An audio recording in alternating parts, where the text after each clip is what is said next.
बिस्मिल्लाहिर्रहमानिर्रहीम। अस्सलाम वालेकुम नाज़रीन, मैं हूं जमशेद अंसारी। नाज़रीन, अली सलमान अलवी साहब के घर में कोई तनाज़ो था और उस तनाज़ो की वजह से उनके घर में एक अनफॉर्चुनेट इंसिडेंट होता है और वो तफसील ज़ाहिर है आपको मालूम है। और इस इंसिडेंट के हवाले से मैं आखिरी 1-2 मिनट में बात करूंगा, लेकिन शुरू में इतना बता दूं कि उस वाक़े की जो तहकीकात है वो रियासती इदारे कर रहे हैं। रियासत और रियासती इदारों की ज़रूरत क्यों कर पेश आई, ये सैकड़ों और हज़ारों सालों के तजर्बात का निचोड़ है कि जब भी कोई इस किस्म का इंसिडेंट होता है, डिस्प्यूट होता है दो ग्रोहों के दरमियान, दो अफराद के दरमियान, तो उसमें रियासती इदारों को आइनी इख्तियारात हासिल होते हैं। वो इंटरवीन करते हैं, वो इन्वेस्टिगेशन और तफ्तीश कंडक्ट करते हैं और उसके बाद जो है ना वो रिपोर्ट्स वगैरह जमा करते हैं, बयानात लेते हैं, शवाहिद इकट्ठे करते हैं और उसके बाद किसी हतमी नतीजे पे पहुंचते हैं। ये फैसला करना किसी एक फ़र्द का काम नहीं हो सकता। इनफरादी तौर पे ये लोगों का इख्तियार नहीं है कि वो किसी के गुनाहगार या बेगुनाह होने का जो है वो एक जो है ना फैसला कर सकें। इसलिए रियासत की ज़रूरत है और रियासती इदारे मौजूद हैं और वो उसकी इन्वेस्टिगेशन करेंगे। जो भी इन्वेस्टिगेशन का कंक्लूजन और रिज़ल्ट और हतमी नतीजा सामने आएगा वो आप सब लोगों को पता चल जाएगा। मैं हमेशा से इस ट्रेंड की जो है ना हौसला अफजाई करता हूँ कि रियासती इदारों को ही काम करने दिया जाए। हर फर्द उठ के अपने फ़ैसले और अपना फ़ैसला सुनाना शुरू न कर दिया करे। लिहाजा आप जानते हैं कि एक वाक़या हुआ था, खुर्शीद शाह साहब गिरफ़्तार हुए थे। उसके बाद आमिर मीर साहब ने ट्वीट किया कि खुर्शीद शाह साहब ने मुझे अपना बैंक बैलेंस चेक कराया, बैंक अकाउंट चेक कराया और उसमें 24-25 लाख रुपए मौजूद थे कि पता नहीं 5-6 लाख का उन्होंने जिक्र किया था। ठीक है, मैं खुद गवाह हूँ, खुर्शीद शाह साहब जो हैं बेकसूर हैं। अब ये बताइए, खुर्शीद शाह साहब को मेरा उस वक्त भी मौक़िफ़ था और मैंने एक वीडियो में ये कहा था कि खुर्शीद शाह साहब को ये जो सबूत है, बैंक बैलेंस है, बैंक अकाउंट है, ठीक है, वो इदारों को जमा कराने चाहिए। क्या हामिद मीर को आईन ने ये इख्तियार दिया है कि वो किसी के गुनाहगार और बेगुनाह होने का फैसला कर सके? रियासती इदारों की तरफ से मुकदमा है तो रियासती इदारों में आप सबूत जमा करें भाई। आप जाके भागे भागे हामिद मीर साहब के पास जाके जमा करा देते हैं और वो फैसला सादिर कर देते हैं। अगर हर फर्द खुद अपनी ज़ाती हैसियत में फ़ैसला करने लग जाए तो इस तरह एक रियासत जो है वो जंगल बन जाएगी, अनारकी फैल जाएगी। ज़ाहिर है मैं अपने रिश्तेदारों को बचाऊंगा कि वो बेगुनाह है, हालांकि अगर वो गुनाहगार होंगे भी तो मैं कहूँगा बेगुनाह है। इस तरह दूसरा शख्स, तीसरा शख्स अपने रिश्तेदारों को, करीबी अजीज़ों को बचाने की कोशिश करेगा तो इस तरह वो मुआशरा जो है वो अनारकी फैल जाएगी और जंगल बन जाएगा। इसलिए इस इंसिडेंट के हवाले से मेरा मौक़िफ़ ये है कि जिसकी भी गलती होगी, जिसकी भी होगी, वो हक़ाइक़ सामने आ जाएंगे। रियासती इदारे जो है उसकी इन्वेस्टिगेशन कर रहे हैं और उसका हमें इंतज़ार करना होगा। मैं किसी के हक़ में कोई किसी किस्म की बात यहाँ पे नहीं करूँगा, लेकिन अब उस वाक़े को बुनियाद बना के सिद्दीक़ जान साहब के ख़िलाफ़ एक मज़मूम प्रोपेगेंडा किया जा रहा है और ये कहा जा रहा है कि अली सलमान अलवी साहब जो है वो उनके दोस्त हैं। इसलिए जो है ना सिद्दीक़ जान साहब और उनका एक पूरा ग्रोह जो है इस वाक़े में मुलव्वस है। और ये टेक्स्ट मेरे सामने पड़ा है कि तहकीकाती ज़राए का दावा है कि सलमान अलवी और सिद्दीक़ जान यूट्यूब पर काम करने वाले सरबराह की हैसियत रखते थे। इस ज़राए का ये भी दावा है कि इस ट्यूबर्स के ग्रोह में बहुत से न्यूज़ चैनल्स के रिपोर्टर्स भी मुलव्वस हैं। और ज़राए का ये भी कहना है, करीबी ज़राए का, कि सिद्दीक़ जान अदील वड़ाइश के लिए उस्ताद का दर्जा रखते हैं और अदील वड़ाइश का यूट्यूब चैनल भी सिद्दीक़ जान ने बना कर दिया। अब ये दलील देखें, मैं हमेशा एक बात करता हूं कि उसूलों की बुनियाद पर गुफ्तगू करनी चाहिए, उसूलों के दायरे में गुफ्तगू करनी चाहिए। सिद्दीक़ जान अदील वड़ाइश के लिए उस्ताद का दर्जा रखते हैं, उस्ताद की हैसियत रखते हैं। ये बात आप सब जानते हैं, ये बात आप सब जानते हैं और इसमें कोई दो राय नहीं है। असल मिनत शम्स है कि सिद्दीक़ जान साहब 92 न्यूज़ में काम करते थे, मैं भी 92 न्यूज़ में था। मैं 92@8 प्रोग्राम के लिए काम करता था और सिद्दीक़ जान साहब मुकाबल प्रोग्राम के लिए काम करते थे और मेरा उनका ताल्लुक़ काफ़ी सालों पे मुहीत है। चुनांचे मैं खुद देखता था कि सिद्दीक़ जान साहब सुबह 9 बजे जाते और वहाँ पे 9 बजे जाके जो पनामा केस था उसको कवर करते, बाकायदा रोज़ाना की बुनियाद पे जब भी केस होता था तो उसकी समाअत मुकम्मल कवर करते और शाम को 5, 6, 7 बजे वापस ऑफिस आते। उस स्टोरी का जो है ना वो बाकायदा प्रॉपर एक अंदाज में लिखते। इसके अलावा कोई दूसरा रिसर्च वर्क भी उनके ज़िम्मे लगा दिया जाता था एंकर की तरफ से, रऊफ़ क्लासर साहब या आमिर मतीन साहब की तरफ से। खैर, और उसके बाद उनका बाकायदा 10 बजे लाइव सेगमेंट होता था मुकाबिल प्रोग्राम में, जो रऊफ़ क्लासर साहब और आमिर मतीन साहब कंडक्ट करते थे। ठीक है, तो 10 मिनट का एक सेगमेंट होता था और ज़ाहिर है वो रऊफ़ क्लासर साहब ने गोया यूँ समझिए या दोनों एंकर्स ने उन्हें प्रमोट किया, उनकी हौसला अफजाई की और उनकी मेहनत की कदर की, क्योंकि वो hard working and task oriented थे, इसलिए वो भी उनको जो है ना इनकरेज कर रहे थे।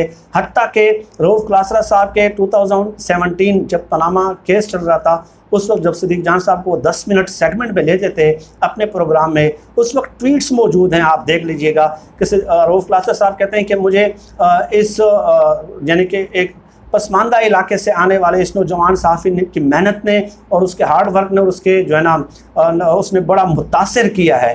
ठीक है, वो रऊफ़ क्लासर साहब बाकायदा तौर पे ये बात करते थे। ठीक, अब मुझे बताइए, तो रऊफ़ क्लासर साहब जो हैं वो सिद्दीक जान साहब के लिए एक उस्ताद की हैसियत रखते हैं, दर्जा रखते हैं, और वो इसमें कोई दो राय भी नहीं है कि सिद्दीक जान साहब को उन्होंने बहुत प्रमोट भी किया है प्रोग्राम में, बाकायदा 10 मिनट का सेगमेंट भी दिया, और उसमें सिद्दीक जान साहब का भी इक्वल ही कंट्रीब्यूशन है कि वो हार्ड वर्क कर रहे थे, तब वो उनकी हौसला अफजाई कर रहे थे। तो अब जो है रऊफ़ क्लासर साहब सिद्दीक जान साहब के लिए उस्ताद की हैसियत रखते हैं, तो क्या इसका यह मतलब लिया जाए कि सिद्दीक जान के हर कौल व फ़ैल के ज़िम्मेदार अब रऊफ़ क्लासर साहब होंगे?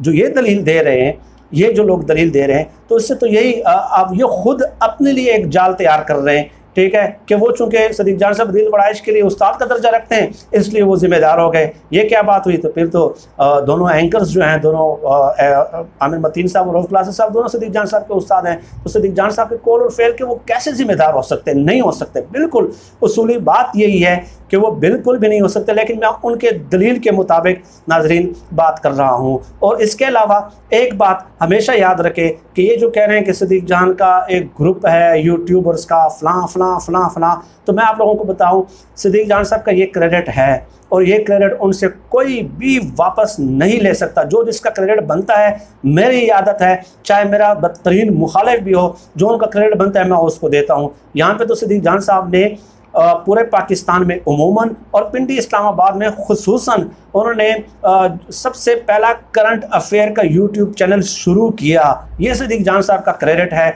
और सिद्दीक जान साहब को देखा देखी बाद में फिर लोग यूट्यूब पे आते रहे और अपना यूट्यूब चैनल खोलते रहे। चूँकि सिद्दीक जान साहब एक ट्रेंड सेटर की हैसियत रखते थे, पायनियर थे, उन्होंने शुरुआत की थी, इसलिए वो लोग जो बाद में यूट्यूब चैनल्स खोलते रहे तो वो सिद्दीक जान साहब से इंटरव्यू की रिक्वेस्ट करते थे, क्योंकि उन्हें मालूम था कि इनके व्यूज़ ज़्यादा आते हैं और इस तरह हमारा जो चैनल है वो भी बतदरीज बेहतर होता रहेगा। लेकिन सिद्दीक जान साहब ने किसी को भी जो भी उनकी वाकफियत वाले थे, जो भी इंटरव्यू कंडक्ट करना चाहता, अपना टाइम निकाल के मसरूफियात में से वो उनको टाइम देते ताकि उनको फेवर दी जाए। उन्होंने अपना काम शुरू किया है और उनका चैनल प्रोमोट होता रहे, ये इस बात की हकीकत है। अब इसमें उन्होंने ये कहा कि तहकीकाती ज़राए का दावा है कि सिद्दीक जान का यूट्यूब का जो है ना एक चैनल है, तो भाई ऐसे वो दावा कर रहे हैं कि जैसे कोई पता नहीं सदी की सबसे बड़ी तहकीक की है या सदी का सबसे बड़ा स्कैंडल उन लोगों ने ब्रेक कर दिया है। मैं खुद बताऊं कि सिद्दीक जान साहब मुझे देखते थे कि मैं किताबों का मुताला करता हूं, ज़ाहिर है कभी कभार हमारा इंटरेक्शन हो जाता था और बड़े मुश्किल से हम टाइम निकाल के जब डिस्कशन करते थे तो सिद्दीक जान साहब मुझे बाकायदा इंसिस्ट करते, कन्विंस करते, ज़िद करते कि आप यूट्यूब चैनल पर आएँ और आपके नॉलेज का लोगों को पता होना चाहिए। ठीक है, आप क्यों अपने आप को जो है ना एक कन्फाइन कर रहे हैं, एक ख़ास मतलब एक कुएं के मेंढक क्यों बन रहे हैं? आप पूरी दुनिया को बताएं कि आप क्या पढ़ते हैं, क्या नहीं पढ़ते। जिसका जो टैलेंट होगा वो दुनिया के सामने आ जाएगा। चुनाचे गुज़श्ता साल सितंबर अक्टूबर में उनके चैनल पे देख लें, मुझे प्रमोट करने के लिए उन्होंने 2 इंटरव्यूज़ बाकायदा कंडक्ट किए ताकि लोगों के सामने मुझे मुतारफ़ कराया जाए। तो मुझे बताइए इस काम में सिद्दीक जान साहब को क्या फ़ायदा हो सकता है कि वो मुझे प्रमोट कर रहे हैं और मुझे कह रहे हैं कि आप आएँ, आप किताबें अगर पढ़ते हैं, स्टडी करते हैं, लोगों को बताएं, अपना इल्म बताएं, ठीक है, अपना टैलेंट शो करें, दुनिया आपको पहचाने, दुनिया में आपका नाम हो, ठीक है। और आपको देखा देखी दूसरे लोग भी यूट्यूब चैनल्स की तरफ जब आएंगे तो देखें ये कितना बड़ा काम है। यकीन कीजिएगा मैं बिल्कुल किसी की खुशामद या तारीफ़ नहीं कर रहा। सिद्दीक जान ने जो जवान है, मैं खुद जानता हूँ, मैं मीडिया में रहा हूँ 12-13 साल, मुझे किसी से पूछने की कतन कोई ज़रूरत नहीं है कि ऐसे पढ़े लिखे लोग हैं जिनको बाकायदा जिनका इस्तेसाल होता है और ब्लैकमेल करते हैं बाकायदा सेठ मीडिया मालिकान की तरफ से, एंकर्स की तरफ से, प्रोड्यूसर्स की तरफ से, सीनियर प्रोड्यूसर्स की तरफ से, पता नहीं कौन कौन से टैग उन्होंने अपने नाम के साथ लगा लिए हैं। तो वो इस्तेसाल ज़्यादा नौजवान जो है वो यूट्यूब्स की तरफ धड़ाधड़ आ रहे हैं। और ये शुरू किया किसने था?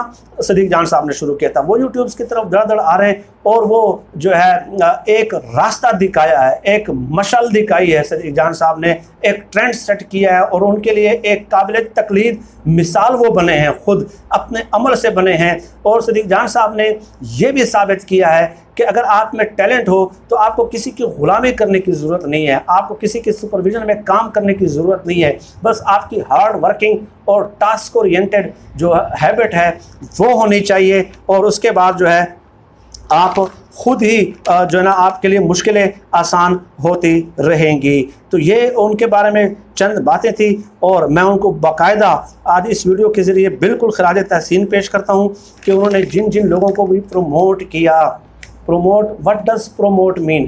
प्रमोट मीन्स कि आप में से कोई शख्स जो ये वीडियो सुन रहा है वो यूट्यूब चैनल अपना स्टार्ट कर लेते हैं, सदीक जान से रिक्वेस्ट करते हैं कि मेरा नया चैनल है, आप मुझे कोई टाइम दे दें, आपके व्यूज़ ज़्यादा आते हैं। तो इसका क्या मतलब है कि कल को अगर आप कोई गलत काम कर लेंगे तो वो सदीक जान साहब उसके ज़िम्मेदार होंगे कि चूँकि आप सदीक जान ने आपको प्रमोट किया है। प्रमोट मीन कि आपने उसका इंटरव्यू कंडक्ट किया है। एक अजीब सतही किस्म की, बहुत ही सतही किस्म की दलील है। और ये कुरान मजीद की मेरे सामने एक आयत नाज़रीन मौजूद है कि वला ताज़िरु वाज़िरातुन विज़रा उख़रा, और ना बोझ उठाएगा बोझ उठाने वाला कोई बोझ किसी दूसरे का। ये कुरान मजीद की सूरह फातिर की आयत है और इसमें उलमा, तमाम उलमा के तफासिर आप चेक कर लें कि कोई एक शख्स किसी दूसरे के गुनाह का बोझ नहीं उठाएगा। ये दलील है, ये उसूल है, इसी उसूल पे ही बात होनी चाहिए। लेकिन अगर आप दोस्ती की बुनियाद पे किसी को मुरद इल्ज़ाम ठहराते हैं और मुलव्वस करने की कोशिश करते हैं तो फिर तो सदीक जान जिन जिन की टीमों में रहे हैं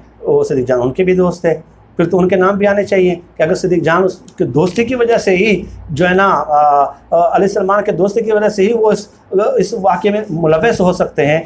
तो फिर जहाँ सदीक जान ने जिन जिन चैनल्स में काम किया और जो जो उनके दोस्त थे जिनके साथ उठते बैठते थे, काम करते थे, वो सब जो है वो भी उस तहकीकाती ज़राए ने तो यहाँ पे ये दावा तो नहीं किया। तो ये भी चीज़ यहाँ पे होनी चाहिए थी। लेकिन खैर एक और बात भी मैं आपको बता दूँ नाज़रीन कि मेरे एक दोस्त कहा करते थे और बड़ी अहम बात की उसने कहा कि पाकिस्तान का एक अलमिया है कि सदीक जान चूँकि एक पसमानदा इलाके से आए हैं और मेरे और उनके गाँव का जो टोटल डिस्टेंस है वो 38-40 किलोमीटर का होगा, ठीक है। तो सदीक जान साहब एक मुतवसत तबके से, एक लोअर मिडिल क्लास से समझ लें कि वो वहाँ से आए हैं और यहाँ पे आके उन्होंने बहुत हार्ड वर्क के ज़रिए अपना एक मकाम बनाया। रऊफ़ क्लासर साहब अगर उनको स्पेस दे देते अच्छी बात है, बड़ी अच्छी बात है, बड़े आला ज़र्फ़ी का मुज़ाहरा उन्होंने किया, लेकिन उसमें सदीक जान साहब की अपनी मेहनत का भी बहुत अमल दखल शामिल था। तो ज़ाहिर है रऊफ़ क्लासर साहब उनकी मेहनत से मुतासिर हुए और उन्होंने बाकायदा जो है ना 10 PM के स्लॉट में 10 मिनट का बाकायदा उनका सेगमेंट करते थे। तो वो आहिस्ता बढ़ते गए। जैसे कि मैंने कहा कि मेरी खुद ऑब्जर्वेशन है कि मैं उनको देखता था, हत्ता कि मैंने कई दफ़ा उनको मशवरा भी दिया कि आप अपनी सेहत का ख्याल रखें, इस तरह फिज़िकली और मेंटली एग्जॉस्ट हो जाएंगे। ये बात आप उनसे कंफर्म भी कर सकते हैं। लेकिन वो खैर सुबह 9 बजे सुप्रीम कोर्ट जाके और फिर 12-1 बजे तक रात को ऑफिस में होते थे। उसके बाद वो वीडियोज़ वगैरह, क्लिप्स वगैरह सोशल मीडिया पे लगाते थे, यानी कि इस कदर वो हार्ड वर्क करते थे। उसके बाद चंद उनके इस हार्ड वर्क को देख के ज़ाहिर है पाकिस्तान का ये अलमिया है नाज़रीन, बहुत बड़ा अलमिया है कि यहाँ पे जब आप अपनी मेहनत के ज़रिए ऊपर जाने की कोशिश करते हैं। तो मेरे एक दोस्त ने बताया और बड़ी अच्छी बात की कि पाकिस्तान में मसला यह है कि जब आप ऊपर जाना चाहते हैं तो जो नीचे वाला आपको देख रहा है, बजाय इसके कि वो भी ये कहे कि ये बंदा ऊपर जा रहा है, जमशेद या सदीक जान जा रहा है ऊपर, तो मैं इससे भी आगे ऊपर चला जाऊं, मैं इसके साथ मुकाबला करूं। लेकिन होता क्या है कि वो नीचे वाला बंदा वो ऊपर वाले बंदे को नीचे खींच लेता है कि नहीं, न मैंने ऊपर जाना है, न मैंने आपको ऊपर जाने देना है, न खेड़ेंगे न खेड़न देंगे। तो ये जो इल्ज़ाम लगा रहे हैं उनकी भी सेम यही सूरत हाल है और उनके जहन में यही है कि सदीक जान साहब ने बावजूद चंद उसूली मौक़िफ़ की वजह से वहाँ से अपनी जॉब छोड़ दी थी 92 न्यूज़ में, और उसके भी बड़े स्ट्रॉन्ग रीज़न्स हैं, मैं उसका ऐनी शाहिद हूँ, मैं अब क्या बात करूँ, उस पर बहुत तफसीली बात हो जाएगी। लेकिन बहरहाल इतना ज़रूर याद रखें कि जब सिद्दीक़ जान साहब आगे बढ़ रहे थे तो वो जिस तरह मोहरे हरकत में आ जाते हैं और कंस्पायरेसीज़ थ्योरी जो है वो निट होना शुरू हो जाती है, बुनना शुरू हो जाती है। तो उन कंस्पायरेसीज़ थ्योरीज़ की वजह से सिद्दीक़ जान साहब जो है ना, उन्होंने वो जब हालात इस कदर मुश्किल हो गए तो उन्होंने वो जॉब छोड़ दी और उसके बाद आके अपना इंडिपेंडेंट बिज़नेस जब शुरू किया तो उन लोगों को ये बात अच्छी नहीं लगती किसी को भी कि नहीं, आप हमारे ग़ुलाम रहते, आप हमारे अंडर रहते, आप तो पैदा ही इसलिए हुए हैं कि आप हमारी ग़ुलामी करते रहें। आपकी ये जुर्रत, आपकी ये हिम्मत कि आप वहाँ से अपने साथ सिर्फ एक बैग लाए थे और आज आप अपनी मेहनत की बुनियाद पे आप माशाल्लाह इतने आगे बढ़ गए कि लाखों लोग आपको देख रहे हैं। तो लेकिन मैं ये सवाल पूछता हूँ कि ये इनका कसूर है, यही सिद्दीक़ जान साहब का कसूर है कि उन्होंने ये साबित करके दिखाया कि मुझ में टैलेंट है और मैं अपने टैलेंट और मेहनत और हार्ड वर्किंग और टास्क ओरिएंटेड हैबिट की बुनियाद पे आगे बढ़ सकता हूँ। मुझे किसी की ग़ुलामी करने की या किसी के अंडर काम करने की ज़रूरत नहीं है। और ये जो मोतरज़ीन है, अगर उन्हें लगता है कि सिद्दीक़ जान साहब गलत मौक़िफ़ देते हैं, हर एक का अपना इंडिविजुअल परसेप्शन है। भाई आप आएँ यूट्यूब चैनल खोलें, आप आएँ यूट्यूब चैनल खोलें और सिद्दीक़ जान साहब के जो दलाइल हैं, जो तर्जिया है, जो तबसरा है, उसे दलील से रद्द करें। आप साबित करें कि आपके 1 लाख व्यूज़ है तो मेरे 2 लाख व्यूज़ हैं, आप उनको दलील से रब्त करें ना। यही तो एक पॉजिटिव कंस्ट्रक्टिव जो वो होगा, मुकाबला होगा और यही आपका सबसे बड़ा जवाब होगा सिद्दीक़ जान को कि आप आए, आप उनसे कहें कि नहीं, आप जो ये बात कर रहे हैं गलत कर रहे हैं और आपको लोग भी जो है ना, आप डबल मेहनत करें उनसे और लोगों के लिए काबिल तकलीद मिसाल बने, मेरे लिए बने। मैं आपका इंटरव्यू करूँ, मैं आपके पास आऊँ, या जो नया यूट्यूबर हो वो आपके पास आए कि सर आप हमें इंटरव्यूज़ दे दें। तो जो अपने आप को समझता है कि वो बहुत बड़ा तुरम खान है तो वो आए, प्लेटफॉर्म हाजिर है। यहाँ पे किसी सेठ मीडिया मालिकान, मैट्रिक पास, अंगूठा चाप सेठ मीडिया मालिकान की सिफारिश की ज़रूरत नहीं है। यहाँ पे आप आए, एक कैमरा सामने रखें, ठीक है, और वीडियो यूट्यूब पे जो है ना अपलोड कर दे 5, 10, 15 मिनट की। तो इस तरह मुकाबला करें, इस तरह का मुकाबला करना चाहिए। अब मैं सिद्दीक़ जान साहब को सपोर्ट करता हूँ इसलिए कि उन्होंने मज़लूम इस्तेहसाल ज़दा तबके को, पाकिस्तान के गरीब नौजवानों को वो रास्ता दिखाया है कि जिस रास्ते पे चल के वो रोज़गार पाते हैं बग़ैर किसी के सिफारिश के, बग़ैर किसी अफसर का, बग़ैर किसी मिनिस्टर के, घर का तवाफ़ किए बग़ैर, उनकी कुर्सी का तवाफ़ किए बग़ैर सिद्दीक़ जान साहब ने इन लोगों के लिए आसानियाँ पैदा की हैं, रोज़गार का रास्ता दिखा के। बल्कि मैं समझता हूँ कि उन्होंने बहुत नेक काम किया है और इसी तरह ही काबिल तकलीद जो मुखालिफिन है उनको भी ऐसे कोई काम करने चाहिए कि लोग उनकी तारीफ़ करें। इस तरीके से आप किसी को ख़त्म नहीं कर सकते और ना ही इस तरह कोई मुकाबला किया जा सकता है। नाज़रीन, आज के लिए इतना ही। इस मौजू पे मज़ीद बात होती रहेगी। आप सब लोग अपना बहुत बहुत ख्याल रखिएगा, मुझे अपनी दुआओं में ख़ुसूस तौर पर याद रखिएगा। अल्लाह हम सब काम हो नासिर हो। पाकिस्तान जिंदाबाद। अल्लाह हाफ़िज़।